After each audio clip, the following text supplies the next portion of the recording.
Nós temos o nosso ministério infantil ao fundo, né? Você que nos visita, seja muito bem-vindo. Também você que nos assiste de forma online. Irmãos, nós sempre transmitimos as nossas reuniões, tá? Então, você que não pode, né, participar em alguma ou outra reunião, no nosso domingo nós sempre transmitimos, né, nosso canal de YouTube e o nosso Facebook, amém? Então, outra coisa, irmão, para todos os nossos eventos, né, todas as nossas avisos, nós sempre colocamos nas nossas redes sociais. Então, né, siga a gente lá também, amém? Que você vai ficar sempre bem informado. Aleluia! Eu queria que você abrisse a sua Bíblia no livro de 2 Coríntios, capítulo 6, versículo 16. Livro de 2 Coríntios, capítulo 6, versículo 16. Amém? Todos acharam?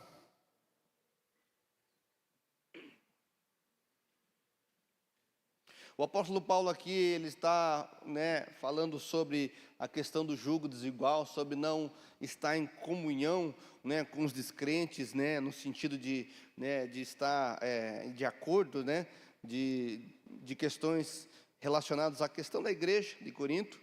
E aqui no versículo 16, o apóstolo Paulo fala assim: que ligação há entre o santuário de Deus e os ídolos? Porque nós somos santuário do Deus vivo, como Ele próprio disse: habitarei e andarei entre eles, serei o seu Deus e eles serão o meu povo. Amém? Vamos orar mais um pouco, se você puder fechar os seus olhos, curvar sua cabeça. Jesus, te damos toda a honra, todo o nosso louvor, a nossa adoração nesse lugar. Pedimos, Senhor, a compreensão espiritual de tudo que está sendo falado, tudo que está sendo dito.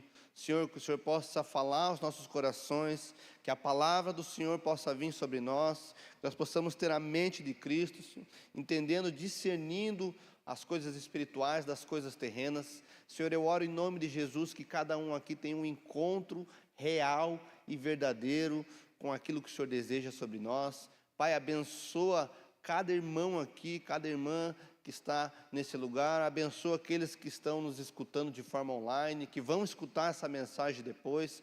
Pai, que a Tua palavra possa tocar no nosso coração. Nós oramos e repreendemos a ação do maligno, nós repreendemos a ação do diabo, nós repreendemos toda a preocupação desse mundo, todas as setas malignas que tentam nos tirar do foco, que é aquilo que o Senhor tem sobre cada um aqui. Eu oro em nome de Jesus. Se você crê, diga amém, eu creio. Esse mês, irmãos, nós estamos falando, né, sobre a presença. Nós estamos trabalhando, né, esse tema tão importante, né, que é a presença de Deus. Nós também, os líderes, nossa liderança, estamos estudando livros sobre a presença de Deus. E tem sido um tempo especial. Tem sido algo maravilhoso, revelação do Senhor. Nós temos visto o que o Senhor tem feito, nós temos entendido o significado da presença, nós temos entendido e também, não somente visto, mas também nós temos se importado com a presença de Deus, né, com as coisas de Deus. E assim, hoje o Espírito Santo, né, colocou no meu coração para que nós possamos falar com relação da presença de Deus em nós, dentro de nós, né? Nós temos a presença do Espírito Santo, né, que habita em nós. Nós vimos aqui o texto, Paulo falando, e ele diz assim, né, que o próprio Deus, né, prometeu que seria o nosso Deus e que, né, estaria conosco e habitaria em nós. Existe um outro texto lá em João, capítulo 14, verso 23, onde Jesus Cristo, sendo questionado por Judas, ele diz assim: Jesus respondeu: se alguém me ama, guardará a minha palavra, e o meu Pai o amará, e viremos para ele, e faremos nele morada.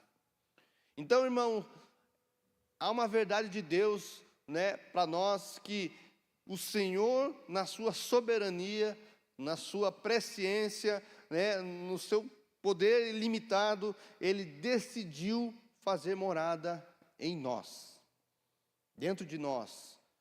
O Espírito Santo, né, decidiu morar dentro de nós. E isso é de suma importância para as nossas vidas e também traz para nós um certo temor. Um temor, né, de nós sabemos que dentro de nós habita um Deus, né? Dentro de nós está, né, hoje o Senhor. Quando nós olhamos para a antiga aliança, né, o Antigo Testamento, nós vemos Deus, né, e aqueles profetas, reis, sacerdotes, eles profetizavam, eles faziam milagres, eles escutavam a voz de Deus, mas o Espírito Santo vinha sobre eles, mas não habitava neles, né? Então constantemente o Senhor vinha sobre alguém ali, sobre Davi, sobre um homem de Deus, né, e se retirava. Nós vemos esse exemplo, né, em Moisés. Moisés, ele estava com Deus, mas Deus não estava dentro dele.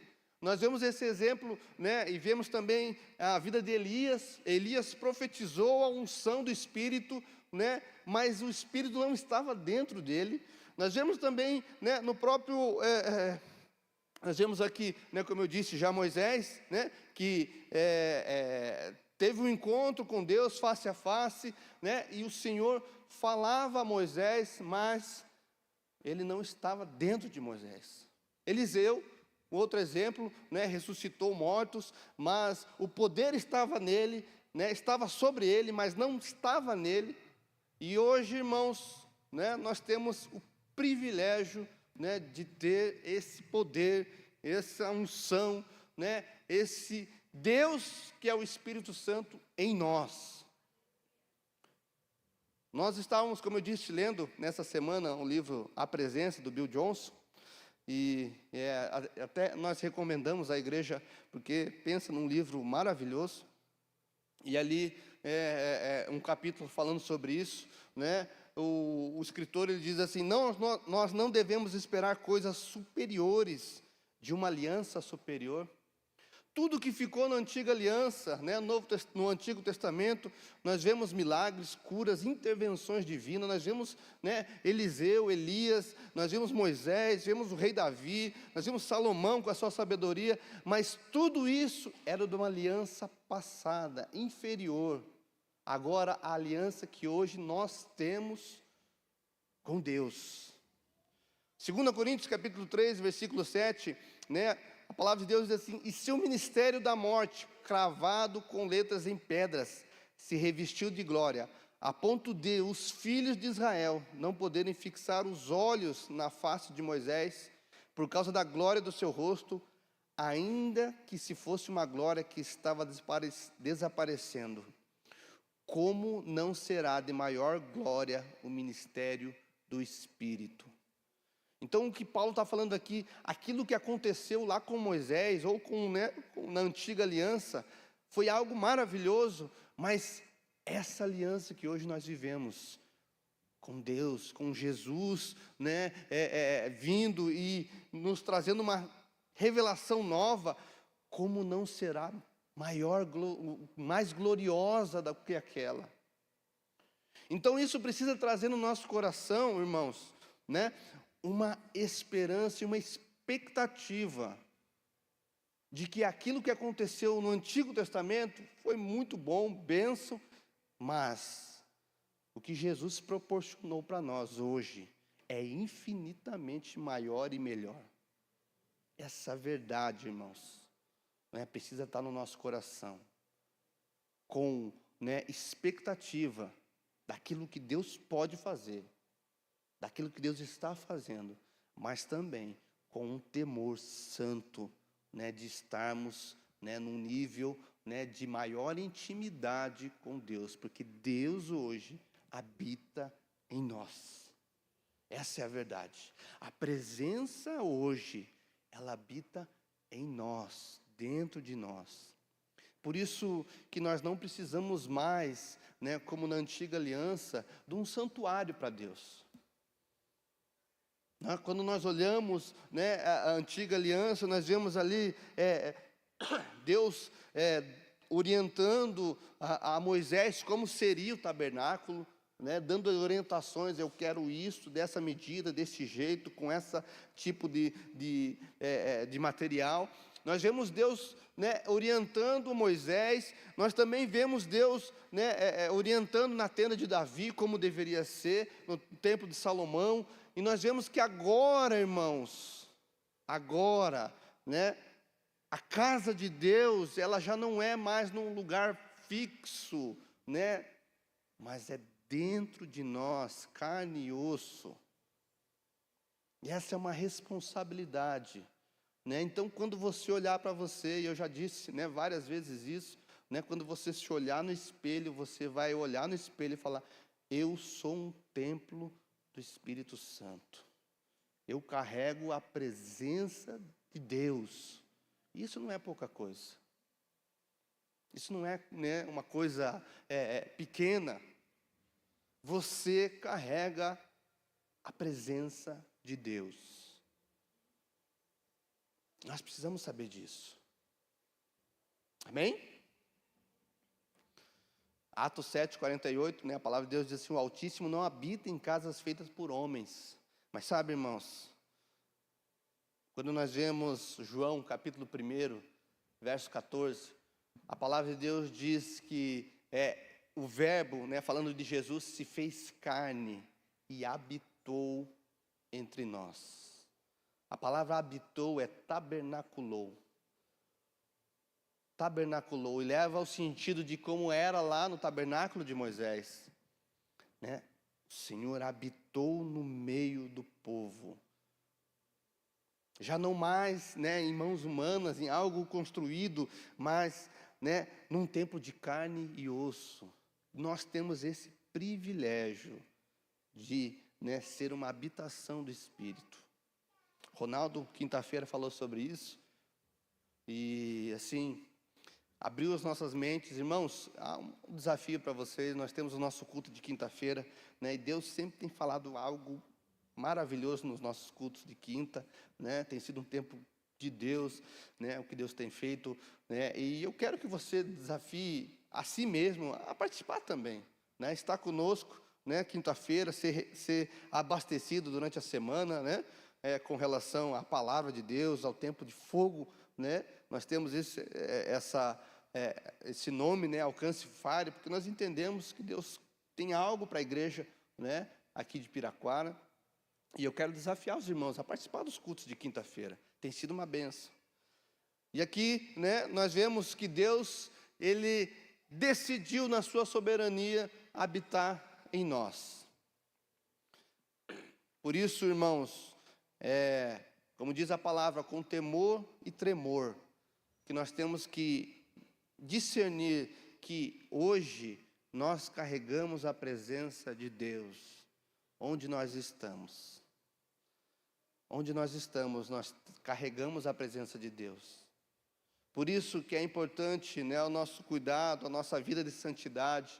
Por isso que é importante, né, nosso estilo de vida, onde nós vamos, onde nós estamos, o que vivemos, né, porque nós somos instrumento do Senhor, porque nós carregamos a presença.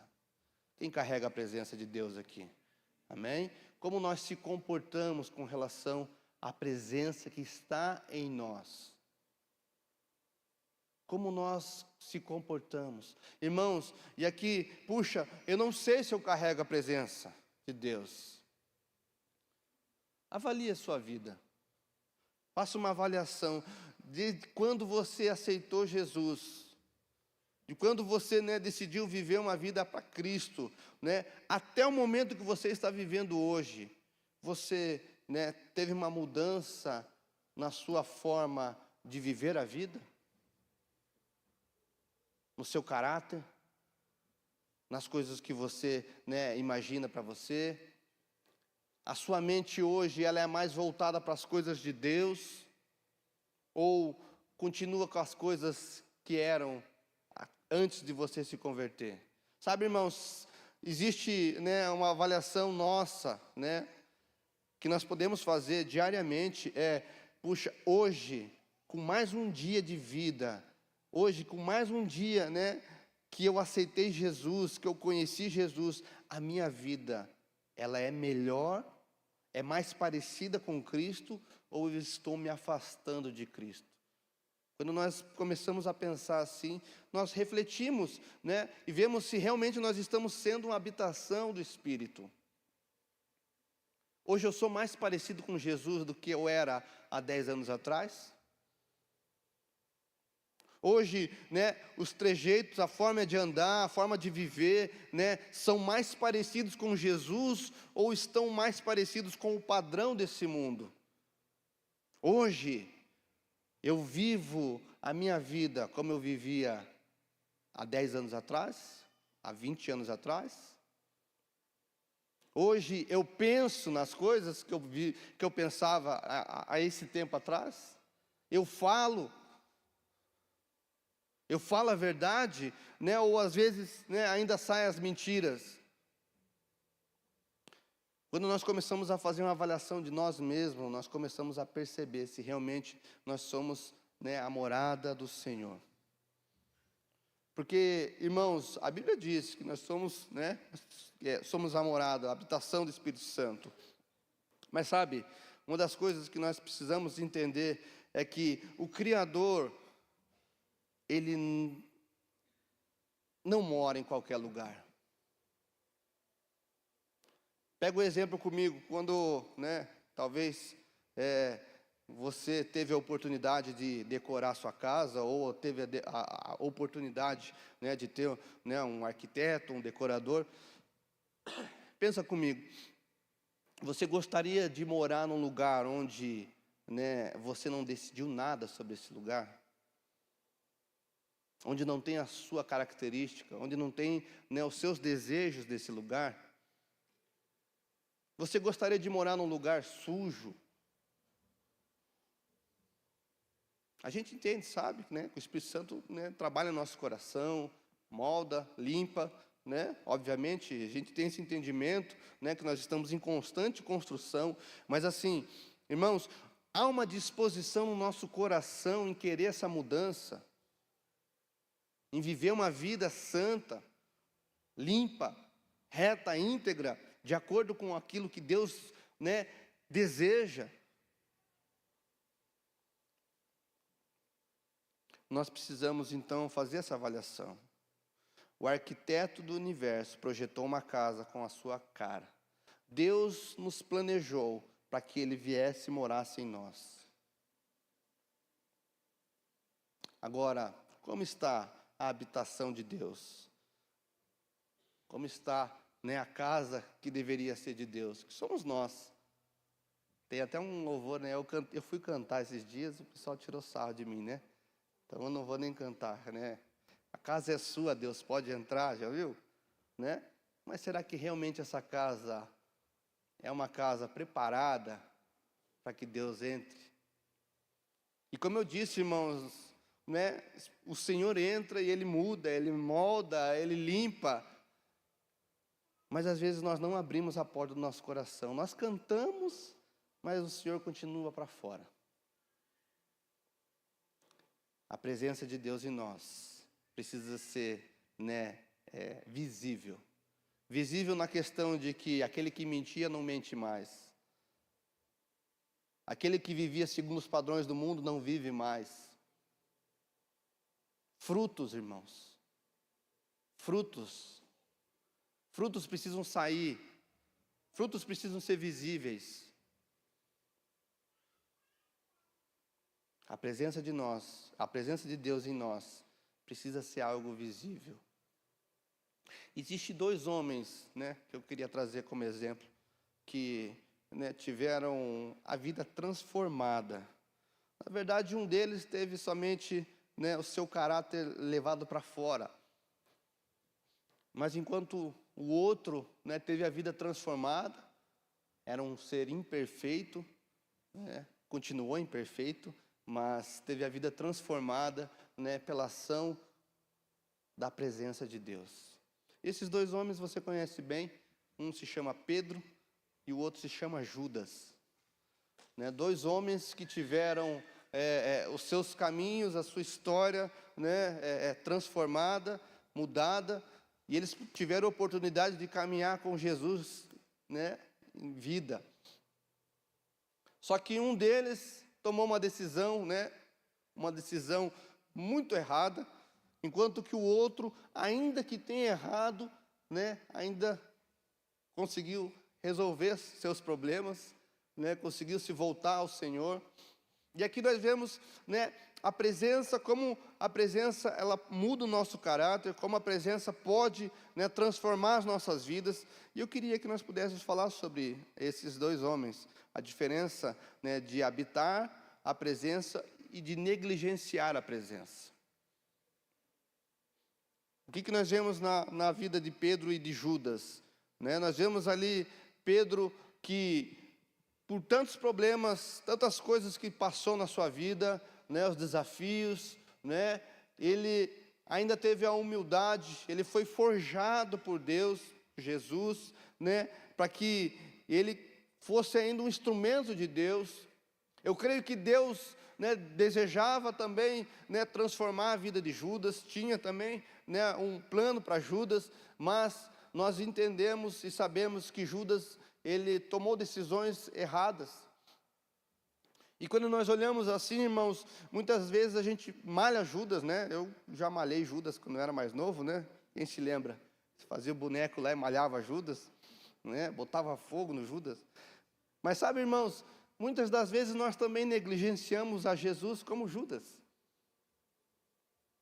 Muitas vezes nós negamos Jesus, nós vendemos Jesus para as coisas do mundo,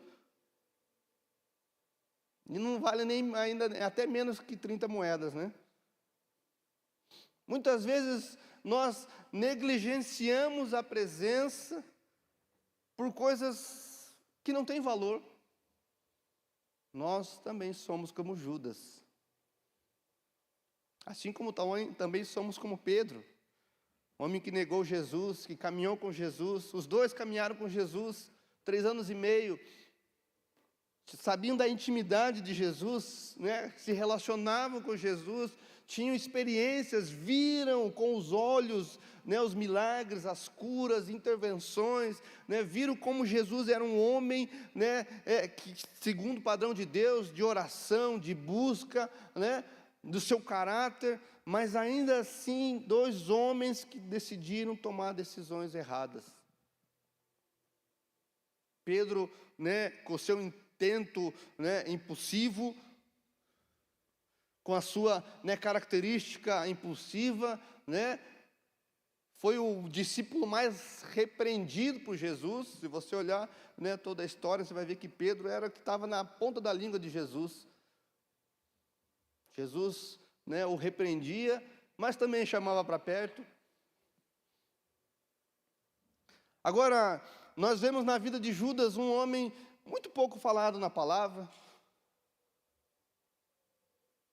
visto, né, talvez, né, se nós não soubéssemos, né, o desfecho, nós vemos Judas como um discípulo normal, que fazia suas obrigações, que tomava, né, as decisões, né, da tesouraria de Jesus. Agora, homens que eram imperfeitos, mas o final da vida deles, né, o final, né, fez toda a diferença. E aqui eu quero falar, né, com relação a habitar a presença. Habitar a presença de Deus é ser humilde. Quando nós vemos o orgulho, né, em Judas, nós vemos a humildade em Pedro. Pedro foi humilde para aceitar. Pedro foi humilde, né, para entender. Pedro, após o seu erro, teve humildade para admitir sua falha e buscar restauração. Irmãos, uma pessoa que habita a presença, ela é uma pessoa humilde. É uma pessoa, né, que ela se volta para Deus, ela admite as suas falhas, ela admite as suas fraquezas, né, e ela busca restauração. Já isso diz muito sobre nós. Nós somos pessoas assim, humildes, ou nós somos orgulhosos? Deus abomina o orgulho. Como eu disse, pessoas, já falei isso, pessoas de dura cerviz, que não se dobram para Deus, que não são humildes, que não reconhecem seus erros. A palavra de Deus diz em Tiago, capítulo 4, versículo 6, mas Ele, Deus, Ele nos dá cada vez mais graça. Por isso diz, Deus resiste aos soberbos, mas dá graça aos humildes. Humildade é uma marca de uma pessoa que carrega a presença. Humildade. Humildade não é pensar abaixo de você, irmãos. Humildade não é você se achar coitado. Humildade não é você deixar os outros pisarem em cima de você, irmão. Não é isso. Humildade é você entender, puxa, eu reconheço as minhas fraquezas. Eu reconheço que eu dependo da graça, do favor de Deus. Eu reconheço que sem Deus eu não posso nada. Agora, irmãos, sabe por que muitas pessoas às vezes não são abençoadas por Deus com algo? Porque Deus conhece o nosso coração. Deus sabe exatamente aquilo que tem no nosso coração. E Ele sabe exatamente aquilo que ativa a soberba do nosso coração. Para pessoas é dinheiro, para pessoas é poder, para outras pessoas é status. Deus sabe exatamente o gatilho que ativa o orgulho em nós. Por isso, a gente precisa ser tratado. E o primeiro ponto é reconhecer que nós necessitamos da graça, do favor de Deus, ser humilde. Porque a palavra de Deus aqui, Tiago fala, que Deus, Ele resiste. Irmãos, uma coisa é você ter o inimigo como inimigo.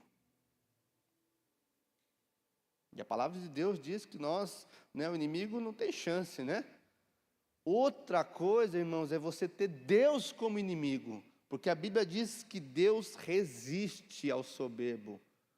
Você tem uma resistência, mas dessa vez não é com o mundo das trevas, não é com o diabo, não é com os demônios, mas existe uma resistência do próprio Deus para quem é soberbo, para quem é arrogante, para quem é orgulhoso. Deus resiste aos soberbos, mas a palavra de Deus diz que Ele dá graça àqueles que são humildes. Esse é o ministério de Jesus, é isso que Jesus nos ensina, a humildade. E é isso que nós vemos na vida de Pedro. Pedro, coluna da igreja, depois, ali 3.000 pessoas se convertem, ele é tocado, ele é um instrumento de Deus, mas chega um momento na vida de Pedro em que Paulo o questiona. Mas já o Pedro soberbo já não existia mais. Humildade é uma marca daqueles que carregam a presença. Quer saber se você carrega a presença de Deus? O quanto você é humilde diante das situações. Quando você é questionado, quando você é afrontado, quando você é tocado, por alguma coisa. Humildade, irmãos. Deus nos chama a esse lugar. O que nós vemos também numa pessoa que carrega a presença em nós, a presença está em nós, são pessoas que se arrependem genuinamente. Nós vemos a diferença entre arrependimento e remorso. Nós vemos na vida de Pedro, alguém que se arrependeu genuinamente, verdadeiramente. Enquanto nós vemos na vida de Judas, alguém que só sentiu remorso pelo que fez. E são coisas diferentes, porque o arrependimento, irmãos, nós largamos fora, nós abandonamos, nós não olhamos para trás, nós realmente se arrependemos e olhamos para frente. Agora, quanto ao remorso, irmãos, foi o que fez Judas, né, tirar a sua vida. Pedro demonstrou um arrependimento genuíno e um desejo de ser restaurado, enquanto Judas experimentou apenas o remorso, sem buscar reconciliação. Reconciliação. Eu imagino, irmãos, que se Judas tivesse se arrependido, talvez, né, nós tínhamos hoje, né, o Evangelho segundo Judas, né, ou uma carta de Judas, né, falando, mostrando sua restauração. Sabe de uma coisa, irmãos, que eu aprendo? Para Deus, ninguém é descartável. Ninguém é descartável. Você não é descartável para Deus. Deus não te vê como um número, que às vezes o governo te vê como um número, né? Você é um número. Deus não te vê como um qualquer. Deus não te vê, né, como uma pessoa sem rumo. Não. Você não é descartável para Deus. Ninguém é descartável para Deus. A grande questão é que, né, o remorso de Judas fez ele não se reconciliar com Deus e voltar, né, ao propósito, o plano que Deus tinha sobre ele. E muitos de nós vivemos nessa mesma questão. Nós pecamos, erramos, falhamos. Em vez de se arrepender, nós sentimos remorso, culpa. Mas não deixamos de fazer o que desagrada a Deus. Mas não deixamos de pecar. Sabe, já aconteceu isso com você? Pecou. Ficou pensando, puxa, agora eu vou para o inferno. E teve talvez ali a oportunidade de mudar a sua vida. Mas no outro dia estava fazendo a mesma coisa. Sabe, Deus nos chama a um arrependimento genuíno. Irmão, entenda uma coisa. Enquanto Deus está colocando na sua mente, cobrando, enquanto o Espírito Santo está agindo em você, é porque mostra que Ele te ama. E Ele não quer que você se pereça. É o plano de Deus. Deus não deseja que nenhum se perca. Agora o problema é que nós entendemos, né, e buscamos somente a satisfação das coisas desse mundo. Nós colocamos na balança, muitas vezes, puxa, o meu prazer e a vontade de Deus. Sabe quando você vai parar de pecar, cair nesse erro? Quando você olhar para a balança e falar, puxa, a presença de Deus vale muito mais do que esse prazer. Enquanto você continuar olhando para esse seu prazer, você vai continuar falhando, pecando, caindo. Mas olhe para a presença, valorize a presença de Deus na sua vida. Valorize a presença. O que nós vemos também, né, em Pedro? Nós vemos alguém que foi transformado pela presença. Pedro foi transformado pelo Espírito Santo e se tornou uma coluna. E sabe, irmãos, Deus não olha para o seu passado, né? A partir do momento que você olhou para frente e falou, Senhor, eu quero uma nova vida, né? A Bíblia diz que joga no mar do esquecimento, né? Não que Deus se esqueça de algo, mas a palavra de Deus diz que Ele não olha para trás, Ele não olha para aquilo que você era, né? Quando você o reconhece, quando você, né, busca uma vida nova com Ele, é vida que segue para frente, irmãos. É como se uma borracha fosse passada naquilo que ficou para trás, diante de Deus, irmãos. Diante de Deus. Então, assim, eu não sei, talvez, né, o que o Senhor está falando ao seu coração, né, mas assim, irmãos, né, às vezes você se cobra por algo no passado que Deus já perdoou. Algo do passado que já foi. E você não avança, não avança naquilo que Deus tem para a sua vida, porque você está preso a algo. Já viu o cavalo, quando ele é muito tempo preso, e daí, às vezes a pessoa só coloca a cordinha por cima, você nem está preso, né? Já viu isso? O cavalo ele é ensinado a ficar preso, e daí um dia alguém pega uma corda e coloca só em cima disso aqui, ó. E o cavalo, ele não sai daquele lugar, por quê? Porque a mente dele está tão presa, está tão alinhada com aquilo, que a experiência que ele já tem de vida, é que ele vê aquilo ali como um obstáculo intransponível para ele. Dando esse exemplo, irmãos, porque muitas vezes a gente faz a mesma coisa. Nós estamos presos a um passado que já foi lavado, remido, varrido, apagado por Deus, Deus já te perdoou, e você ainda não se perdoou. E você ainda não esqueceu.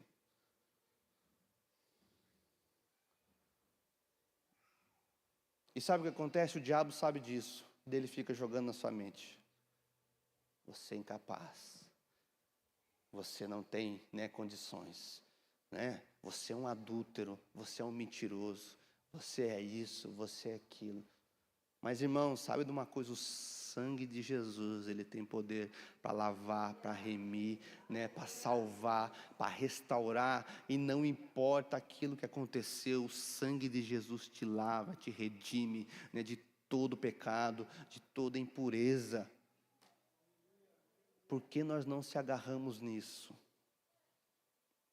Por que nós não se agarramos nisso? Essa é a grande verdade, irmãos. Pedro podia olhar para a história de vida dele. Puxa, eu neguei Jesus. Jesus estava lá, sendo açoitado, e eu o neguei.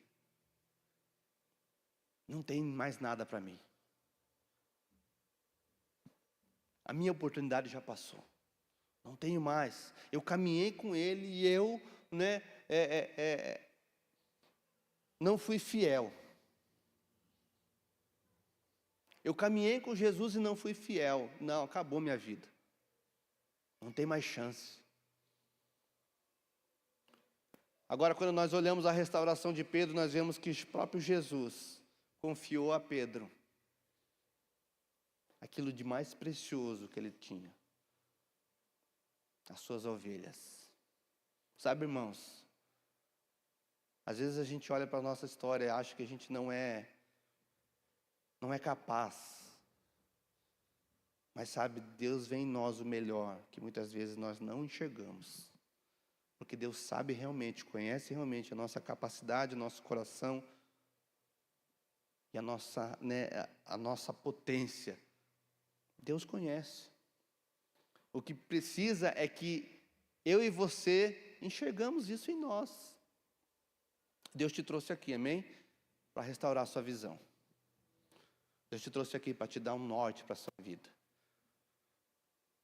Deus te trouxe aqui para te dar um norte. Eu sei que é uma palavra profética.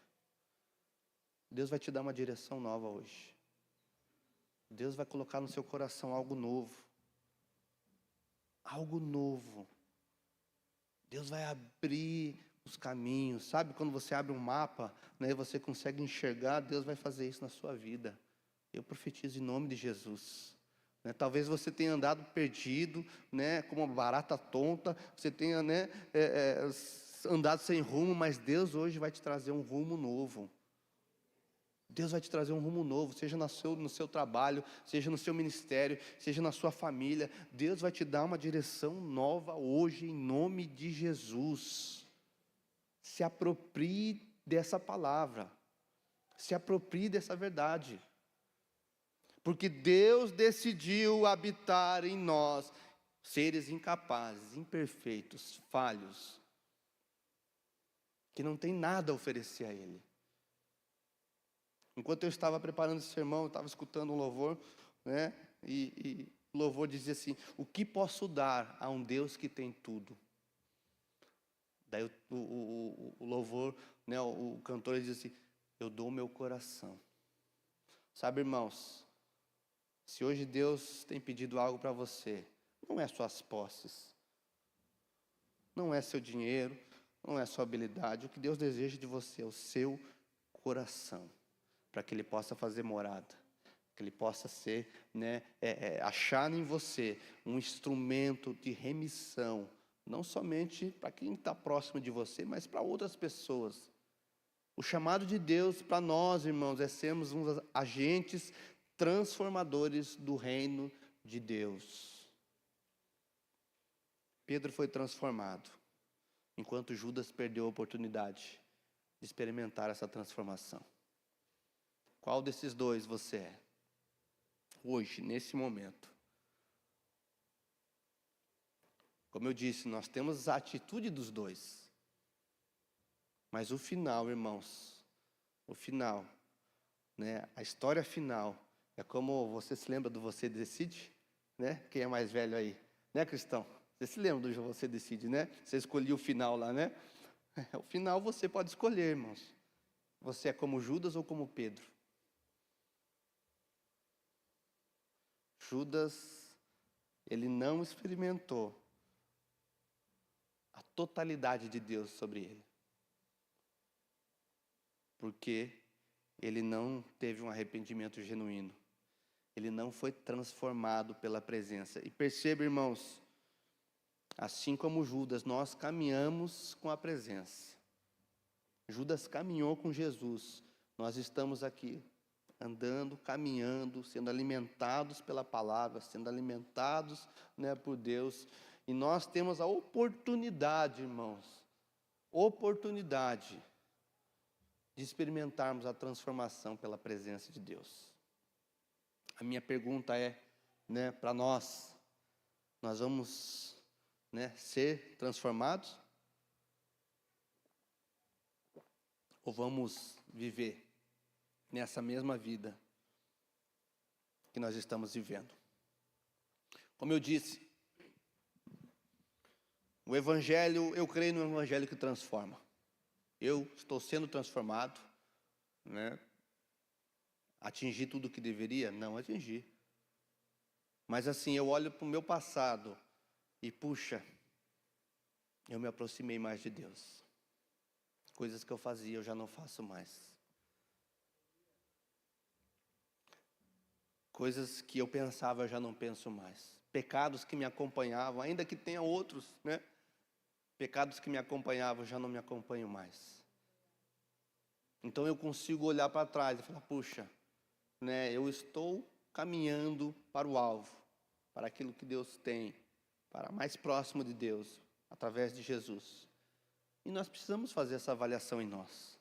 Hoje, nesse dia, nesse momento, né, você se parece mais com Jesus ou você não parece mais com Ele? Sabe por quê, irmãos?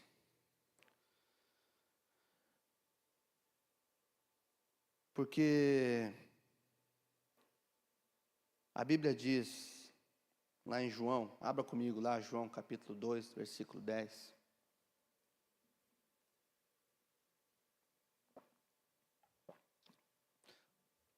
Usando o exemplo de Jesus,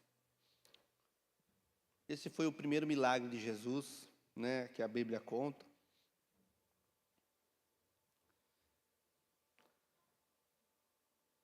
Quando ele transformou a água em vinho. Para muitos de nós a gente pode pensar, né, puxa, Jesus, um ser tão importante, né? Deus, né, ele fez algo tão pequeno aos nossos olhos assim, né, transformar água em vinho, mas existe o significado espiritual. E lá no versículo 10, né, o mestre de cerimônia, ele diz assim, ele disse, todos costumam servir primeiro o vinho bom, e quando já beberam muito, servem o vinho inferior. Você, porém, guardou o melhor vinho até agora. Sabe o que eu aprendo com esse texto aqui?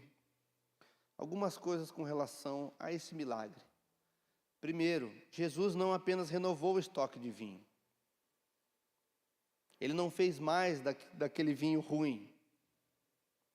Porque assim, Jesus poderia ter renovado o mesmo vinho. Jesus poderia ter feito, renovado o estoque que já tinha. Poderia ter feito daquele vinho pior. Mas não, o texto diz que Jesus fez um vinho novo.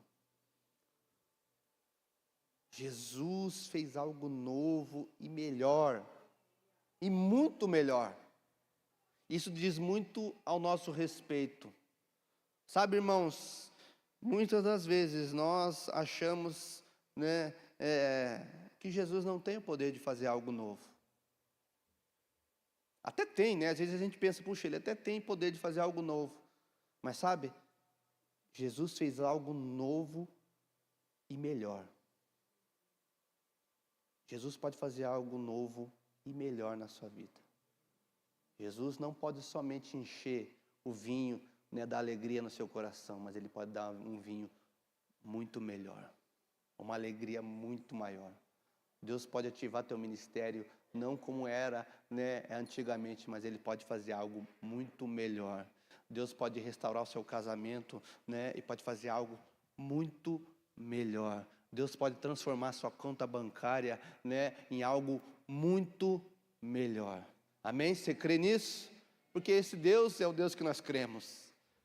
Jesus não somente renovou o estoque daquele vinho, para que a festa continuasse, mas Ele fez algo muito melhor, um vinho novo.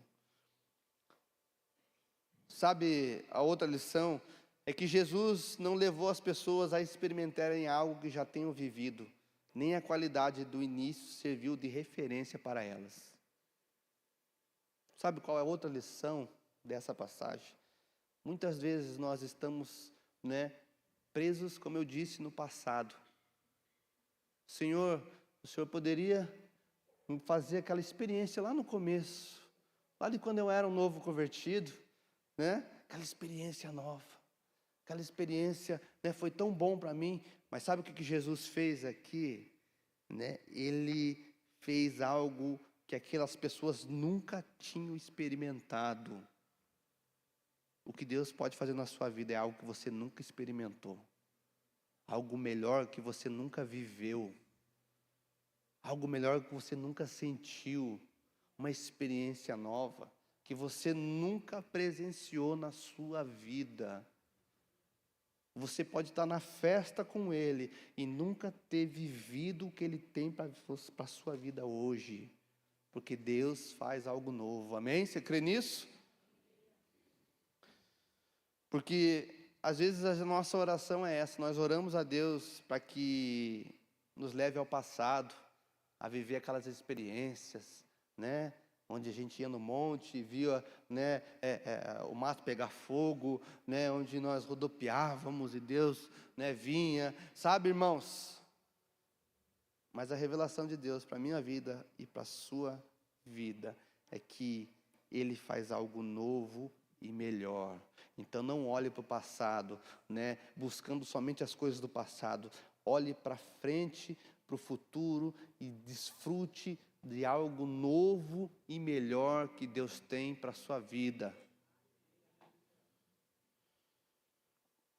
O vinho que Jesus pretende fazer na minha vida e na sua vida, ele excede em muito, até mesmo aquele que foi provado no início da festa.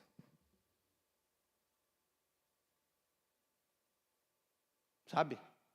Talvez você tenha vivido na igreja, tenha tido experiências com Deus, muito bom, mas isso já passou, irmãos. Deus tem algo novo e melhor para a sua vida, amém? Cada dia mais, Cada dia mais que nós se aproximamos dele, Deus se aproxima de nós. Experiências novas, e revelações novas, e milagres novos, e intervenções novas, e presença, do Senhor constante, tocando o nosso coração, moldando o nosso caráter, e é que nós somos transformados, e nós podemos, somente, não só experimentar, mas ser um instrumento para outras pessoas, podemos ver a mão de Deus, não somente em nós, mas transbordando sobre nós, através nos nossos familiares, nos nossos amigos, vizinhos do trabalho, amigos do trabalho, nós o enxergamos e vemos Deus, agindo em nós, irmãos, e isso é maravilhoso, e nós podemos viver isso, se nós se lançarmos nesse lugar, de ser habitação do Senhor, amém? Eu queria que você ficasse de pé. Existe um texto na palavra de Deus, lá em Ezequiel, capítulo 36.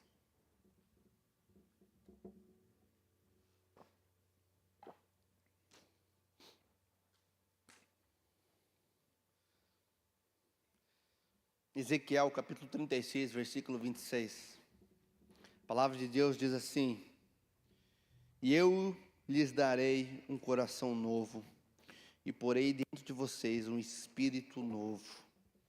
Tirarei de vocês o coração de pedra, e lhe darei um coração de carne. Porei dentro de vocês o meu espírito, e farei com que andem nos meus estatutos, guardem e observem os meus juízos. A promessa de Deus para nós é que Ele nos daria um coração novo e colocaria um espírito novo, o Espírito Santo. Quem quer um coração novo? Um espírito novo, você já tem, é o Espírito Santo. Sabe, irmãos, muitas das vezes nós temos corações de pedra. Sabe o que significa? Que não se quebranta. Coração de Judas, que não se quebranta, que não se arrepende, que sente até remorso, mas que não busca um arrependimento verdadeiro. A promessa de Deus é que Ele daria um coração de carne, coração voltado a Ele. E esse coração e essa promessa, ela tem um significado. O texto diz: e farei com que andem nos meus estatutos, e guardem e observem os meus juízos. Deus vem buscar uma noiva santa, pura, adornada, que não se corrompe, que não se vende por 30 moedas, que assim como Pedro, que negou Jesus com medo de morrer, mas quando foi transformado pelo Espírito Santo, a tradição diz que quando ele foi para ser morto, ele falou assim: não, eu não quero que vocês me crucifiquem igual Jesus, eu não sou digno. Humildade, me virem de ponta cabeça, que eu não quero morrer como meu Senhor. Sabe, irmãos, é esse lugar que Jesus nos chama. Talvez é esse lugar que o Senhor esteja te chamando aqui, nesse momento, a viver uma vida para Ele. O que você tem que entregar para Jesus? Todos nós temos que entregar algo. Todos nós. Falar: Senhor, eu preciso entregar para você. Quinta-feira, enquanto o Ronaldo estava terminando o louvor aqui, a palavra, um louvor veio sobre a minha mente. Diz assim: não te darei algo que não me custe, não te darei algo sem valor. Sabe, toda essa construção que nós fizemos hoje aqui tem a ver, sabe, com uma coisa: o meu coração e o seu coração. Existe pedido do próprio Deus, pelo meu coração e pelo seu coração.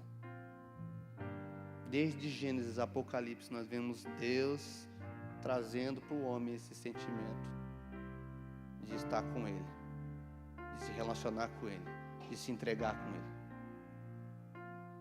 de entregar o seu coração. E talvez o Senhor esteja hoje pedindo para você exatamente isso. Filho, filha, eu quero habitar em Ti, dentro de Ti, no seu coração, onde eu vou moldar a sua vontade, onde eu vou transformar a sua vida, onde eu vou arrancar aquilo que te faz mal e que te afasta de mim. Eu não sei o que você tem vivido. Talvez é um sentimento dentro de você, de rejeição, de orgulho, soberba. Talvez seja algo, uma ferida emocional que transformou seu coração em pedra. Muitas vezes pessoas são assim por causa de uma ferida, de um trauma, de um abuso, teve o coração transformado em pedra. Mas existe a palavra de Deus, uma promessa de Deus, que hoje Ele está transformando seu coração novamente. Aquilo que deveria ser lá no Éden, lá quando Deus sonhou contigo. E eu quero que você entenda isso hoje, irmãos. Entenda hoje é o dia do Senhor restaurar a sua vida, de curar suas emoções, de arrancar aquilo que te afasta dEle. E eu quero orar com você. Eu não vou chamar você à frente, mas se você quiser vir à frente, mas eu quero orar, que o Senhor transforme o seu coração, nos transforme agora. Enquanto esse louvor vai ser tocado, ministrado, eu queria que você orasse ao Senhor. Se você quiser se ajoelhar, se você quiser se ajoelhar sobre a cadeira, se você quiser ficar de pé no seu lugar, ou vir à frente, não sei. Mas que pelo amor de Deus, irmãos, faça algo para Ele. Faça algo para Ele. Ele está nesse lugar e Ele deseja ouvir o seu coração, assim como Ele ouviu de Pedro. Vamos fazer isso? Faça isso em nome de Jesus.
Jesus.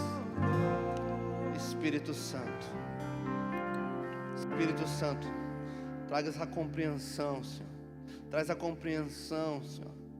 Oh Deus, coloque em nossos corações esse desejo, essa fome. Nós oramos em nome de Jesus. Em nome de Jesus. Aleluia. Amém, irmãos? Eu queria que nós, antes de encerrarmos, nós pudéssemos adorar o Senhor mais uma vez com louvor. Eu creio que Deus está nesse lugar. Nós preparamos esse lugar para Ele. É uma promessa de Deus: onde 2 ou mais estiverem, ali eu estarei. Eu queria que nós pudéssemos adorá-lo agora, com todo o nosso coração, cantando um louvor para Ele, porque dele, por Ele, para Ele são todas as coisas. Amém? Vamos fazer isso.